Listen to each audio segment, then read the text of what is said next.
La Grande Muraille verte d'Afrique, visant à lutter contre la désertification dans la région du Sahel, est non seulement cruciale au regard de la lutte contre le changement climatique, mais représente également une opportunité commerciale pour les investisseurs. Une nouvelle étude menée par l'Organisation des Nations Unies pour l'alimentation et l'agriculture (FAO) révèle que chaque dollar investi génère un rendement moyen de 1,2 $. La Grande Muraille verte est une initiative de l'Union africaine. Elle part du Sénégal à Djibouti et couvre 11 pays. Elle s'étend sur 7800 km. Pour expliquer les retombées économiques de cette initiative, il faut se référer à ses avantages qui sont entre autres le filtre naturel contre la poussière qui rime avec la lutte contre les maladies climatiques, l'enrichissement du sol pour l'agriculture, la régulation de la pluviométrie, les réserves de fourrage pour les animaux et les pastoralistes, et enfin la lutte contre les effets du changement climatique.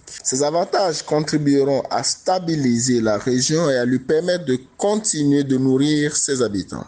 Selon des experts, les investisseurs peuvent obtenir un rendement viable en injectant des fonds dans la restauration des terres. Une analyse puisée des données de terrain et satellitaires qui permettent de suivre la dégradation des terres sur la période de 2001 à 2018. Ces données sont ensuite comparées aux coûts et aux avantages de la restauration en fonction des différents scénarios adaptés aux circonstances locales. La Grande Muraille verte influencera sensiblement certains facteurs de la recrudescence de la violence, tels le chômage et les injustices dont sont victimes certains acteurs de la région, en particulier les pastoralistes. L'analyse souligne par ailleurs que du fait des conflits armés qui caractérisent les régions, certains investisseurs sont longtemps restés méfiants à l'égard du potentiel de l'initiative, vu que 50% des terres concernées sont actuellement inaccessibles pour des raisons de sécurité.